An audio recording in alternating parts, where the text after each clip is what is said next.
There's another one that I don't have listed here anymore, so I'll describe it to you in just a little tiny bit more detail because you can't go read about it, or at least unless I can find the citation again.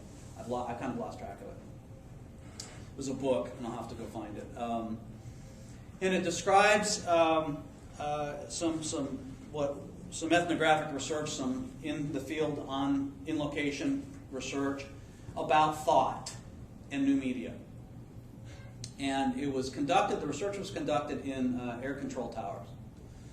And the research looked at how air controllers work. Now, there is one codicil modification caveat, and that is that our federal government hasn't put enough money into air control towers in the last 25 years, so their technology is a little bit behind. Shouldn't be, but go ahead and fly anyway, but it's always pretty risky.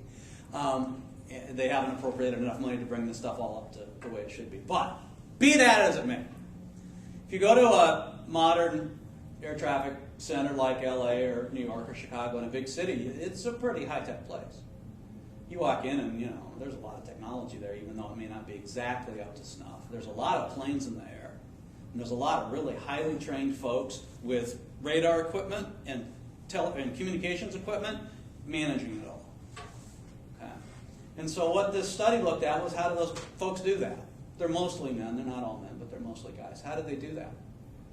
And what they found was that the way that they do it is with sticky notes. They got the radar going, and the radar kind of, and there's electronic stuff that tells you what the number of the plane is, and the air and the strip it's coming down on, and the rest. But the guys who do it still think in language. They don't think in radar, in images. They still think in words, numbers. I'll get it back. So I've stopped cursing for New Year's, by the way, so I didn't say that. I didn't say that word. Anyway, so they make notes for themselves about where the plane is and where they're going to put it and where it is in relationship, and then they're going to quick stick that up. So these researchers watch these guys for months, and this place is just covered with sticky notes, and they break them down and they take them up and they break them down. They think in paper. They don't think in machines.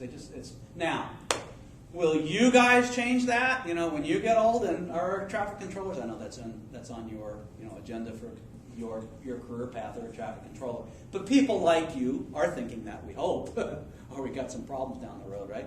Will they think in somehow digital visual images because they're digital natives, or will they still think in paper? It's hard to know, but that's how tools transform. Okay. Or they don't, we'll see.